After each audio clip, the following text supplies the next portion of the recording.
Morning, welcome back to another video. Obviously, some of you probably saw my Instagram post. I saw that a year ago I started working out again, started working on my body, working on me, and it's ended up turning into this personal training career. So I thought I'd just go through some of the stuff that I've learned over the last year that will hopefully help like beginners when they start. So yeah, obviously as well, as you can see, I'm in my back garden.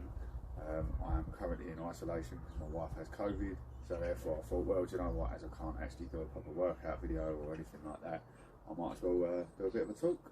So yeah, first thing I kind of want to talk about is going into the gym with a plan. So what I never used to do when I was training years ago, when I first started, and it's probably the reason why I dropped off so many times as opposed to keeping going, was I didn't have a plan. So I'd go in, I'd do the basics, I'd go in, I'd work on my chest, I'd work on my arms, occasionally work my shoulders, occasionally work my back, and never really paid any attention to my legs. I'd never really done the research into how to train properly. I just kind of just went with the basics. I kind of wanted to have big arms, kind of wanted some sort of chest. So when I first started going again, I looked up a plan for myself, a way to get myself training, a way to sort of motivate myself to keep going, and I looked up training splits. So one of the training splits that I personally done was push-pull legs. That's a good one for people that are just getting into the bodybuilding side of things. So with push-pull legs, on your push day, you'll end up doing chest, shoulders, triceps. On your pull day, you end up doing back, biceps, probably a bit of core as well. And then on your leg day, I mean, that's self-explanatory. You'll do your quads, your hamstrings, and your glutes. So what I would say is, quite honestly, if you go into the gym without a plan, or if you go into the gym and you just wing it, then you're likely not to succeed and you're likely to give up. So sticking with the training fundamentals, the other thing you want to do is you want to be progressively overloading. You want to be tracking what you're doing when you're in the gym. That way you can get stronger, that way you can get yourself better, and that way you're going to be building muscles properly. So for example, another mistake that I personally used to make was I used to go in and it didn't matter what I was doing, it would always be three sets of 10. And with the 3 sets of 10, after a while your body just gets used to it, so therefore you're not going to make any actual changes to your body if you carry on doing that. The other thing as well is obviously free weights and pin select are going to have different types of tension on different muscles that you're trying to work.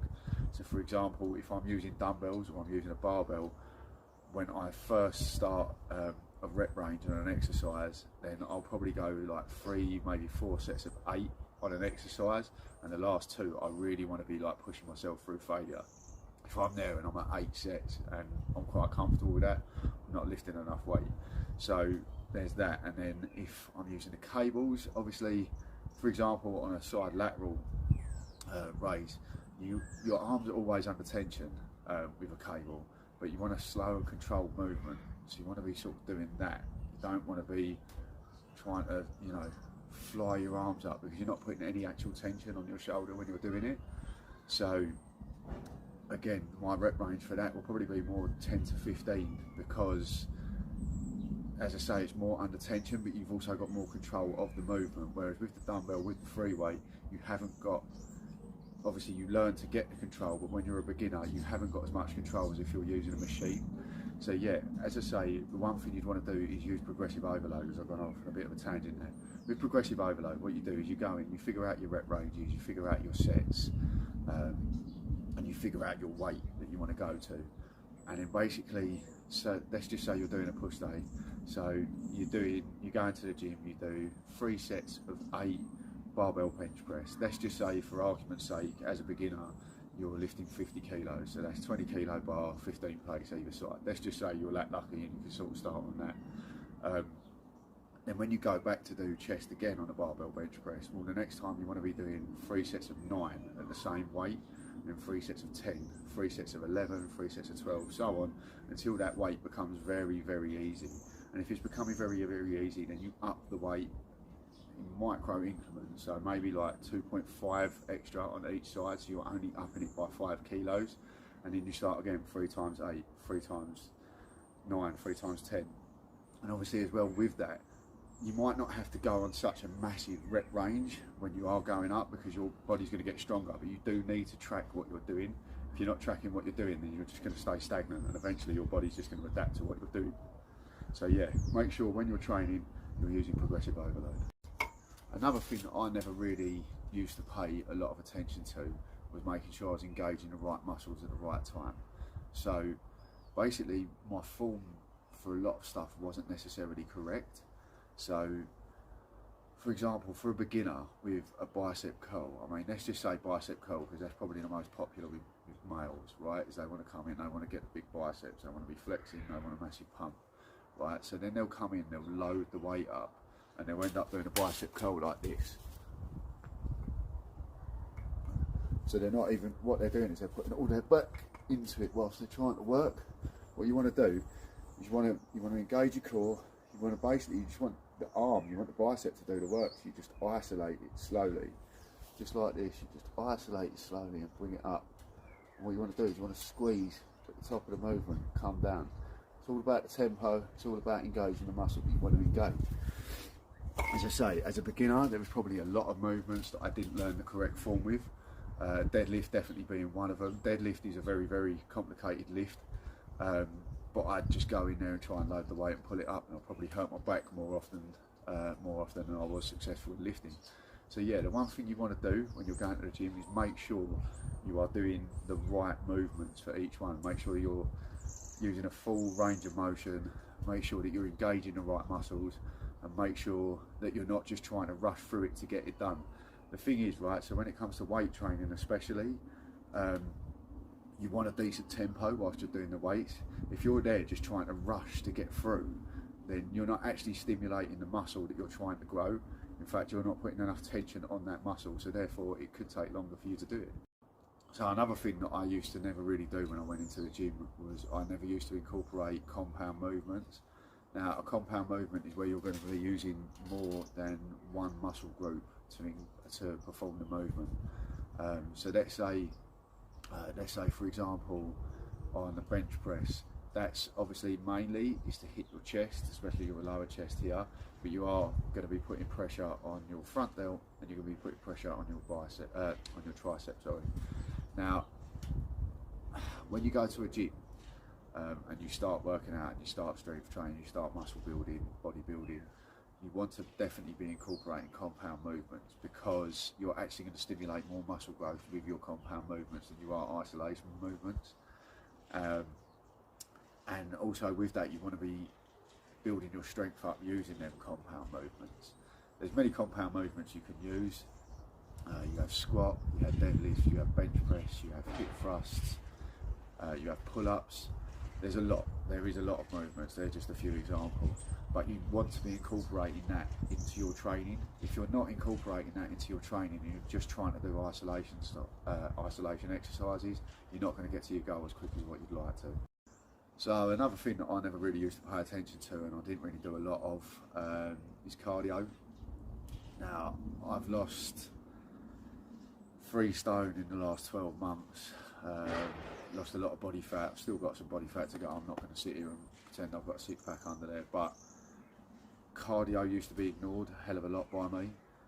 But I did used to play basketball once a week, and I used to play for hours and hours on end, and I really enjoy playing basketball. So I enjoy doing my cardio that way, as opposed to going into a gym, going on a treadmill, going on a bike, going on a rower, going on a stepper, and doing it that way. I think when it comes to cardio, you need to find something that you're actually going to enjoy and something you're going to stick at to do your cardio, to strengthen your heart, make your heart's health better. Now, if it comes to weight training and you want the cardio as well to burn the fat, that's great. Lose body fat, but I would suggest doing your cardio after you do your weight training. When your weight training is done, because you exert so much energy doing your weight training, then the last thing you want to do is basically start on a treadmill for half an hour at the beginning of your session to try and burn your body fat, and then go do your weight training, because you've really used up so much energy on a treadmill that you're not actually going to perform to your maximum doing the weight training. So yeah, what I would suggest is do your cardio at the end of your session, not at the beginning. But that's not to say don't do any cardio at the beginning, because sometimes it's a good idea to, well, sometimes, all the time really, it's a good idea to do a little bit of warm-up cardio. So whether that be on a bike for 5 minutes, or cross-trainer 5 minutes, row for 5 minutes, just something to get you going. And yeah, that's when you want to do your cardio, is right at the beginning of a session. Your warm-up cardio right at the beginning of a session. Okay, and another mistake that I used to make when I first went to the gym was compare myself to the people around me. Everyone's different genetically. Some people will be able to show abs at a higher body fat percentage than what you will. For example, some people will be stronger than you off the bat straight away. You'll be stronger than others straight off the bat. But everyone is different, everyone is unique, everyone's genetics are different. Listen, I've lost a lot of weight, but I still have belly fat here. That's the last thing to go, and that's my genetics. My genetics, as soon as I put on weight, the first place it goes to my stomach, and then it goes to other areas. Some people are lucky and their body fat goes to their hamstrings, or to their quads, to their back, basically goes to a place that's not visible, and that's genetics. There's nothing you can do about that. People will sit there and they'll turn around and go, oh, I want to get an 8-pack. Well, genetically, you might not be able to get an 8-pack. Everyone does have abs. You just need to lose enough body fat to make them prominent. And you need to engage your core through your compound movements. You don't necessarily need to go there and do 5 different exercises for your abs every single day. Because, yeah, obviously you are going to make it stronger, but if you're at 30% body fat, you're not going to see them abs. Like, you're just not. It's not going to happen.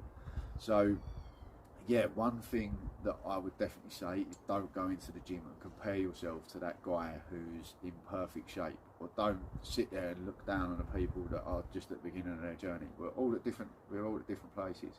We all start at different places. We all aim to head to different places.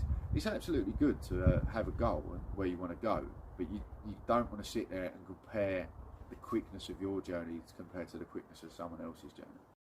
Another thing as well, when you go to a gym, is actually set yourself a goal of what you want to do. Now, whether that be a number on the scales, so let's just say, like myself, I was 17.5 stone when I went into the gym, and originally all I wanted to do was get down to about 15.5 stone. Once I achieved that, I then looked at my body and I thought, well, no, there's still more that needs to go. There's still more that I need to do. The one thing I would say with setting a goal is, when you make it to that goal, whatever that goal may be, set yourself another goal. So I'm literally in the last few weeks of a cut. I'm trying to get down to 85 kilos. I'm currently at 90 kilos. I'm trying to get down to 85. That's enough for me. And then after that, I want to start doing powerlifting. I want to start doing some work towards my strength. So therefore, I'm setting another goal. Once I've got to goal 85 kilos, well, then I'm going to start on the strength training. And therefore that keeps it interesting for me, because it does, even for myself, who works in the fitness industry, it can get stale if you haven't got something to work towards, or if you haven't got a goal in mind. So when you go to the gym, make sure you're sitting there and you're setting goals that are realistic as well.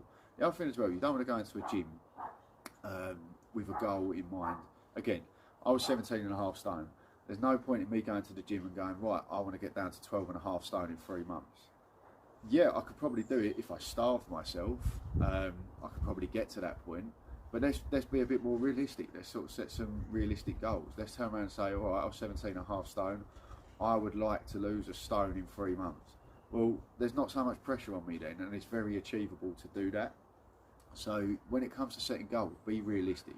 Don't sit there, come into the gym for the first time and say, right, I want to bench 100 kilos when you can barely lift 40 kilos on a bench press. You need to work towards that. You need to just set short-term, medium-term, and long-term goals as you're going through the gym.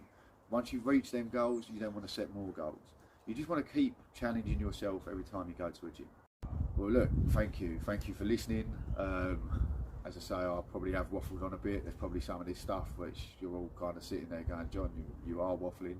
But it's just, as I say, it's just a guide to people that haven't been in a gym.